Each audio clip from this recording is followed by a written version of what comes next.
Elijah Carter just wanted to study math, but when a professor, blinded by prejudice, publicly dismissed him just because of his skin color, he knew he couldn't stay silent. Can intelligence overcome deep-seated bias? Have you ever seen someone underestimated because of their background? Share your thoughts in the comments. This story will make you think twice. The lecture hall at the University of Michigan was massive. Rows of tiered seats stretched wide, their occupants a mix of eager note-takers and students who barely glanced up from their screens. Conversations hummed in low murmurs, blending with the soft rustle of notebooks and the occasional clatter of a dropped pen. Then, click-clack. Sharp, deliberate footsteps echoed through the room. The noise died instantly. Professor Linda Cartwright had arrived. She moved with unshakable confidence, her posture upright, her presence commanding. Dressed in a crisp navy blazer and charcoal slacks, she exuded the kind of authority that needed no announcement. Her piercing blue eyes swept over the class, assessing, judging. She was known for two things. One, a formidable mind, widely respected in the world of applied mathematics. Two, an intolerance for mediocrity. She demanded excellence, and in her view, not everyone deserved to be here. She prided herself on recognizing true potential, and just as quickly dismissing those who, in her mind, didn't belong.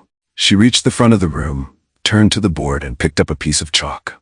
Today, she announced, we begin our discussion on Laplace transforms, a fundamental tool in solving differential equations. At the very back row, near the exit, sat Elijah Carter. He wasn't slouched or disengaged. On the contrary, he sat upright, quietly focused, fingers lightly tapping his pen against the edge of his notebook. Elijah was tall, with broad shoulders and deep brown eyes that held an unusual intensity, like someone who saw more than he spoke. He never caused disruptions, never vied for attention. Most students didn't really notice him. Some, however, had heard the whispers.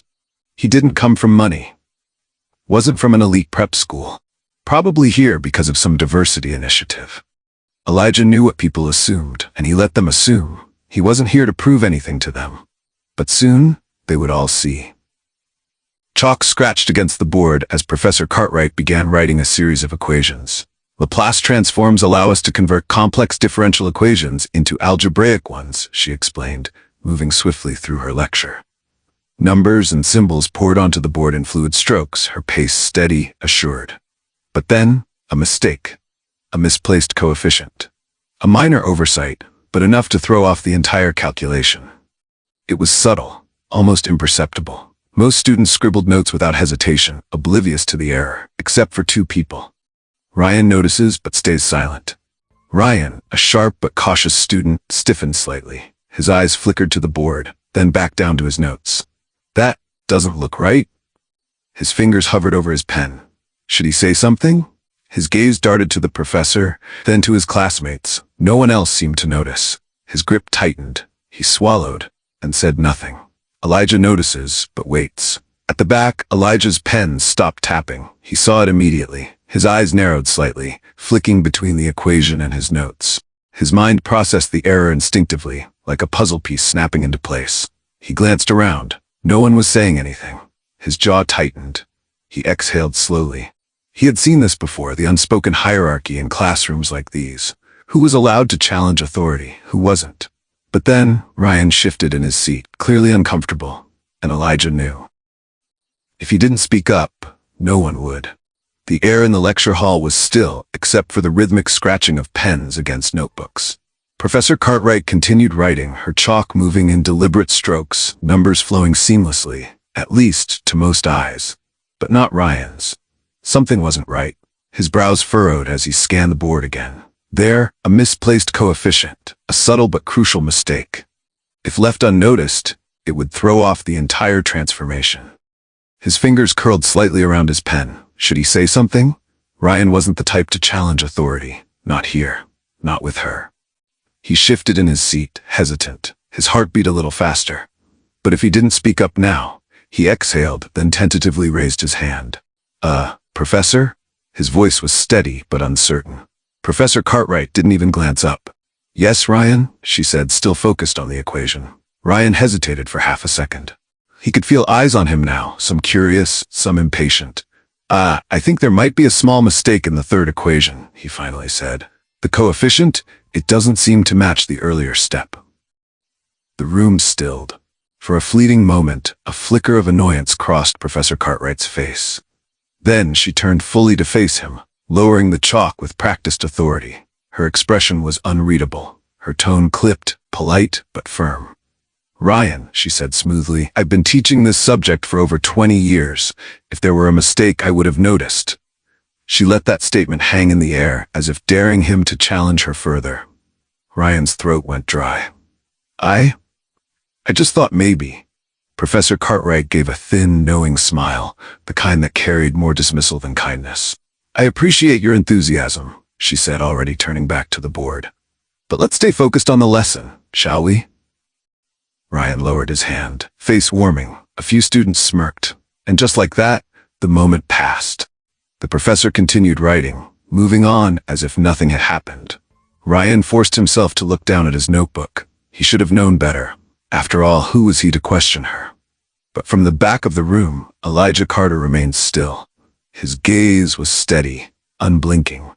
He had watched the entire exchange, and he had seen it clearly. Not just the mistake on the board, but the mistake in that moment. The way Ryan had been brushed aside, the way the room had moved on, as if a voice of reason had never spoken. Elijah knew this feeling. He had lived this moment before, and something inside him stirred. He couldn't stay silent. For a moment, the only sound in the room was chalk gliding across the board. Professor Cartwright moved on, explaining her equations with the same unwavering certainty as before. Ryan shifted uncomfortably, staring at his notebook but not really seeing the words. A mistake had been made, a mistake had been ignored, and everyone had simply let it happen. Everyone except Elijah. At the back of the room, he exhaled slowly, fingers still curled around his pen. He had hesitated before. The way Ryan had been dismissed, it had been so swift, so effortless, but the equation on the board was still wrong. And if no one else was going to speak up, then he would. Elijah raised his hand. The movement was calm, deliberate, as if he had already decided the outcome. At first, no one noticed. The professor kept writing, kept speaking, but then a student sitting nearby caught sight of his hand, and their expression shifted. A ripple moved through the room. Heads turned, eyes widened. A few students exchanged glances, their curiosity flickering into something sharper. Him? The quiet one in the back? What could he possibly have to say? Someone cleared their throat. Professor Cartwright paused mid-sentence and finally turned. Her eyes landed on Elijah. For a second, she looked almost surprised. Then her gaze sharpened, a subtle narrowing of the eyes, a flicker of something unreadable. She didn't call on him immediately. She let the silence stretch, as if waiting for him to second-guess himself. Elijah didn't lower his hand. Finally, she spoke. Yes, she said, her tone carefully neutral. Do you have a question? Elijah lowered his hand. His voice was steady. No, Professor, he said. Just an observation. He gestured to the board. The coefficient in the third equation, it's incorrect. The words landed like a stone in still water. The room froze. For a second, no one reacted. Then, a few students glanced at each other. The same mistake Ryan had noticed. The same mistake the professor had denied. Professor Cartwright's posture remained composed, but something about the way she held the chalk suddenly seemed tighter. A few students leaned forward slightly, waiting, watching. Would she dismiss him the way she had dismissed Ryan? Elijah stood his ground, his expression calm. He wasn't challenging her. He wasn't being disrespectful. He was simply stating a fact. But facts had a way of making people uncomfortable, especially when they came from someone they hadn't expected. And right now, all eyes were on the professor. For a fraction of a second, just a heartbeat, Professor Cartwright didn't move. The chalk hovered midair. Her gaze, sharp as steel, locked onto Elijah. The room was silent. Somewhere near the front, a student shifted uncomfortably. No one had ever corrected her before. At least, not like this. Then, the hesitation was gone. Professor Cartwright's lips curved into a thin, unreadable smile. She turned fully toward Elijah now, as if finally acknowledging his presence. The pause stretched, heavy, deliberate. Then, in a voice silk-smooth yet laced with something unmistakable, she said, "Well, isn't this interesting?" She took a step forward, folding her arms lightly. "I must say, I'm pleasantly surprised. I didn't expect someone like you to catch that." The way she said it, "someone like you," wasn't lost on anyone. Her eyes lingered on Elijah just a little too long, measuring, calculating. Then, with a soft chuckle, she tilted her head and added, "I suppose it's refreshing to see initiative from students admitted through alternative pathways." There it was. The words dropped like a match into dry grass. A few students exchanged looks, eyebrows raised. At the front, Ryan's face tightened. He knew what she was implying. Elijah, however, didn't flinch. He had heard this before. Different words, same meaning. A few students snickered, low and sharp, feeding off the tension. One near the middle whispered something under their breath, and someone else laughed quietly. But not everyone was amused. A girl near the front, Sarah, crossed her arms and frowned, shifting uncomfortably in her seat. A student in the back shook his head slightly, but said nothing. No one said anything, because no one ever did. The air felt thicker now, like the entire room had been drawn into an invisible battle. A battle of expectations, of authority, of who was allowed to be right. Professor Cartwright held Elijah's gaze, waiting for him to shrink, waiting for him to back down. But Elijah did neither. He simply blinked, his expression calm. Then, after a measured pause, he replied, his voice smooth, unshaken. "Math doesn't care how I got here, Professor, only whether I'm right."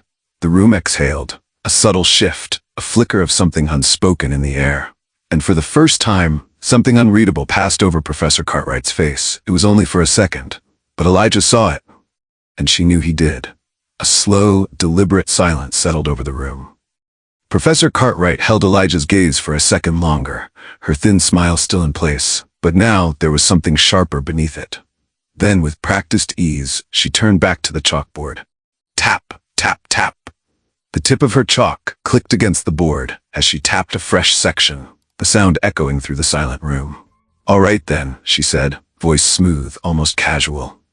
"If you're so certain about your answer." Her hand moved swiftly, the chalk gliding in quick, confident strokes. Numbers, variables, integrals, a complex equation took shape before their eyes. Not just any problem. This was deliberate. The kind of question that required intuition, experience, and technical finesse far beyond the syllabus. She finished with a final flick of the wrist, then stepped back slightly, dusting the chalk from her fingers. Then, turning back to Elijah, she said, her tone light, but laced with quiet challenge, "Why don't you solve this one for us?" A pause. Then, almost as an afterthought, she added, "Or, have I overestimated you?" The weight of those words sank into the air. She wasn't just asking him to solve a problem. She was asking him to prove he belonged here. The energy in the room shifted. A few students leaned forward in their seats.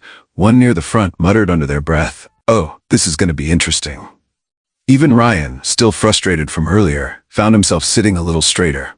Sarah's brow furrowed slightly. She wasn't sure she liked where this was going. And then, the silence. A thick, expectant hush filled the space, every pair of eyes now fixed on one person. Elijah Carter. At the back of the room, Elijah remained completely still. For a brief moment he said nothing. The pause stretched, then slowly he exhaled. Without a word, he pushed back his chair. The legs scraped softly against the floor as he rose to his full height, and without hesitation, without so much as a flicker of doubt, he began walking toward the board. Elijah walked forward, his steps steady, deliberate.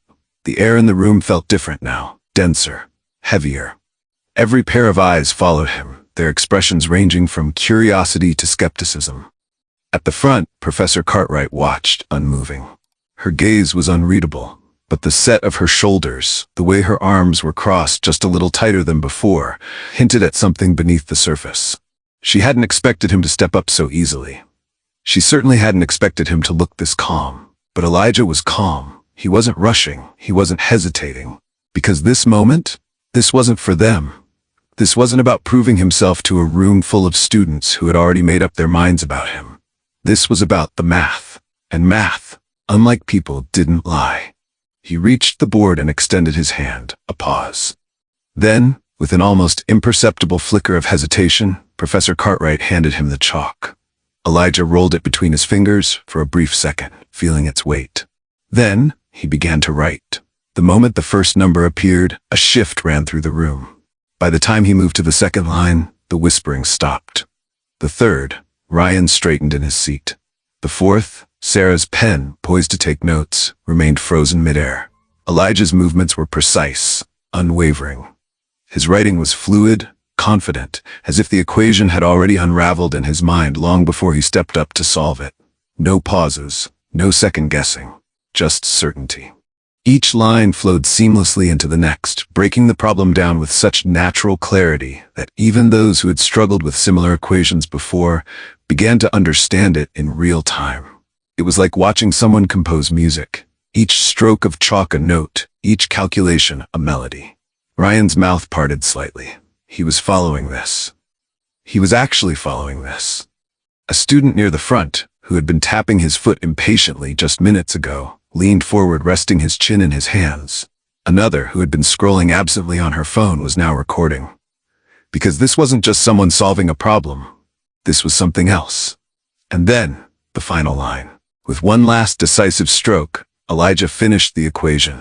He stepped back, brushing the excess dust from his fingertips. The board, once meant to corner him, now stood there, fully solved, the answer clear and irrefutable. A silence settled over the room, a deep, heavy silence. No one moved, no one spoke. Even the air itself seemed to hold its breath.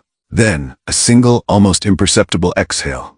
Not from Elijah, from Professor Cartwright.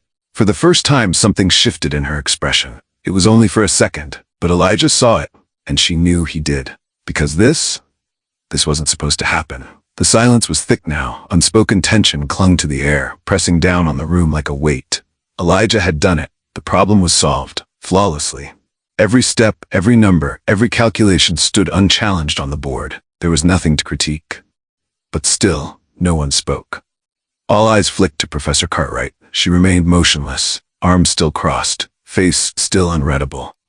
But something about her posture, the stiffness in her shoulders, the way her fingers had curled slightly into her sleeves, betrayed the truth. She couldn't deny it, but she could refuse to acknowledge it. A single, controlled breath escaped her lips. Then, she moved. Her expression remained cool, but the way she stepped forward, calculated, deliberate, made it clear. She wasn't going to let this go. She tilted her head slightly, feigning amusement, as if the entire display had been nothing more than a mild curiosity. Then, with a small dismissive shrug, she said, "Well, I suppose even a broken clock is right twice a day." A ripple moved through the room. Ryan blinked. Did she just... Sarah's frown deepened, her fingers clenching around her pen. Somewhere in the back, a student snickered quietly. But Elijah? Elijah didn't move, didn't blink, didn't flinch. His expression remained steady, his shoulders relaxed, as if he had expected this, because he had. People like Professor Cartwright, people who had already decided who he was, what he was capable of, never admitted when they were wrong. They just moved the goalposts. Sure enough, with a soft exhale, she turned back to the board. Click. She tapped the chalk against the surface. Click, click. Her fingers curled tighter around it, pressing a little too firmly. "All right," she said, her tone smooth, almost bored. "If you think that was impressive, let's see what happens when I give you something real." Her hand moved swiftly. The chalk scraped against the board in bold, forceful strokes, faster than before, almost impatient. Numbers, symbols, integrals, series expansions. A problem unfolded, sprawling across the board like a challenge carved in stone. This was different, more advanced, more ruthless. This wasn't a problem designed to test a student's skills. It was designed to break them. By the time she stepped back, the equation loomed over the room, heavy with intent. Then, she turned, and for the first time she truly smiled. Not a polite, professional smile. Not the neutral, unreadable one she wore when she thought she had control. This was a dare. She extended the chalk to Elijah, her fingers stained white with dust. "Let's see if you can handle this." For a moment, the only sound in the room was chalk dust settling on the board. The equation loomed over them, massive, intimidating, deliberate. This wasn't just a test. This was a statement, a message from Professor Cartwright. You don't belong here. Elijah stood there, still, unreadable. His fingers brushed against his side, relaxed, but his mind was already working. And the rest of the class, they were holding their breath. Ryan swallowed hard. He had struggled with problems half as difficult as this. He knew what he was looking at, and he knew what it was meant to do. It wasn't fair. This was graduate-level mathematics, something no undergraduate student should be expected to solve. But Professor Cartwright had thrown it at Elijah like a spear, waiting for him to falter. And Ryan wasn't the only one who saw it. Sarah leaned forward in her seat, arms crossed tightly over her chest. Her eyes flickered between Elijah and the professor, something sharp in her gaze. "This isn't about the math anymore," she murmured under her breath. Ryan glanced at her. "What?" She shook her head slightly, voice low but firm. "She's not testing his intelligence, she's testing his breaking point." A few seats away, another student, one who had been skeptical of Elijah from the start, shifted in his chair. His voice was quiet, almost hesitant. "There's no way he can solve this." No one responded, because no one was sure anymore. Not about the problem. Not about Elijah. Not about anything. Elijah studied the equation. The symbols, the integrals, the layers of complexity. It was designed to overwhelm. For the first time that day, he didn't move immediately. His eyes scanned the board, his brow creasing slightly. The tension in the room thickened. Ryan's grip on his pen tightened. Sarah held her breath. Even those who had doubted Elijah just moments ago found themselves leaning in, watching. No one dared to speak. Even Professor Cartwright, who had been so sure, so smug, stood perfectly still, waiting. Her fingers tapped lightly against her forearm, the only sign of movement. She had given him something impossible, and now she was waiting for him to realize it. Elijah inhaled, slow, measured. Then he exhaled and nodded. Without hesitation, he reached for the chalk.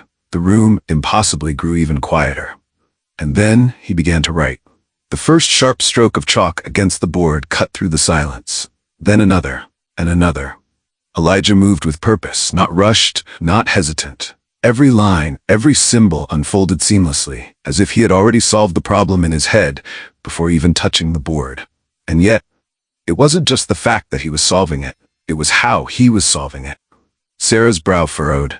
Ryan leaned forward slightly, pen forgotten in his grip. He didn't recognize the approach Elijah was using. It was different, unfamiliar.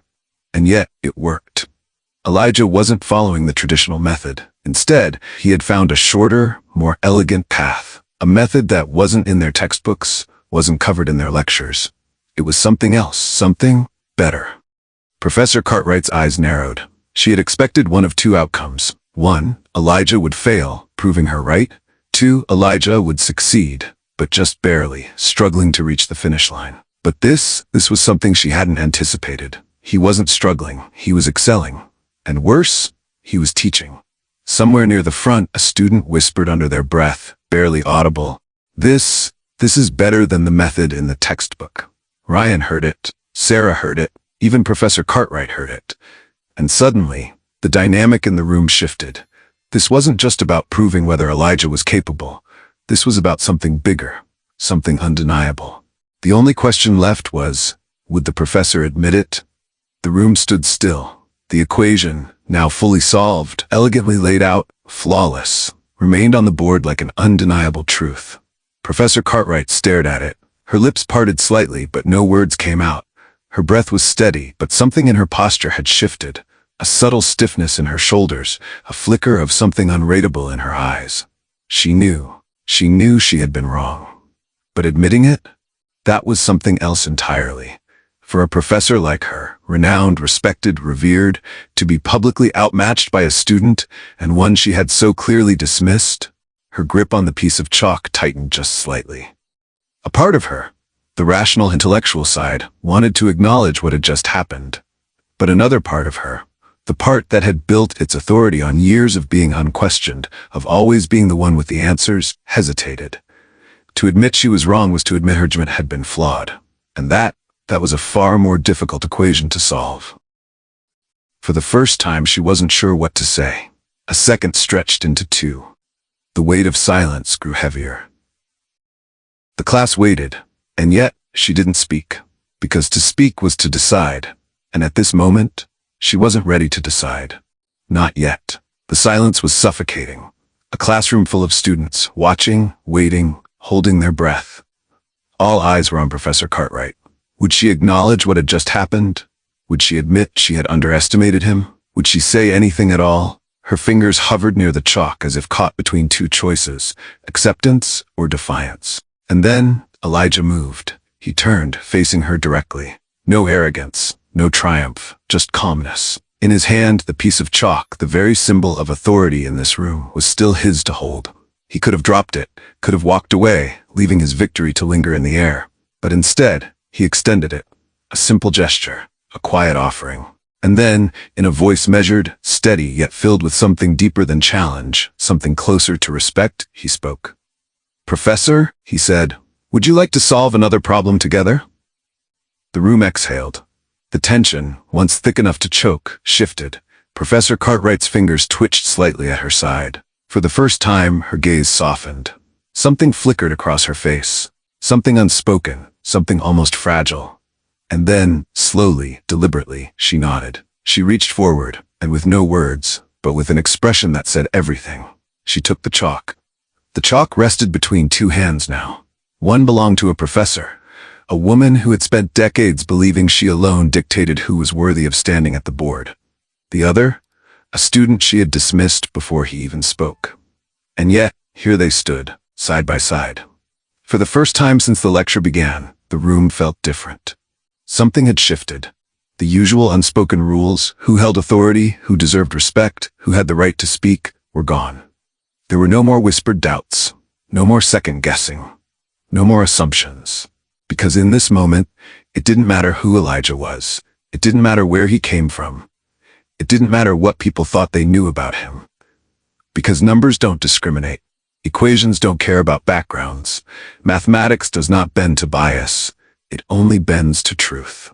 For the first time, Professor Cartwright saw it too, and so did everyone else. The lesson that day wasn't written in a textbook. It wasn't something that could be graded or tested. It was something far more valuable. Because true knowledge isn't about power. It isn't about titles, prestige, or who stands at the front of the room. It's about learning, and sometimes the best teachers are the ones we least expect. As the final chalk mark was drawn, the class didn't just see mathematics anymore. They saw what it could be. Bookmark, a language without barriers, a bridge where walls once stood, a place where, for once, the only thing that mattered was the pursuit of truth. And in that moment, the lesson was complete. Not just for Elijah, not just for Professor Cartwright, but for everyone in that room. If this story moved you, don't keep it to yourself. Share it. Let others experience the power of resilience, knowledge, and breaking down barriers. Hit that like button if you believe in the power of education. Share this video with someone who needs to hear this message, and subscribe with notifications on so you never miss an inspiring story like this. Your support means the world to us. It fuels our passion to keep creating stories that matter. Thank you for being part of this journey, and we'll see you in the next one.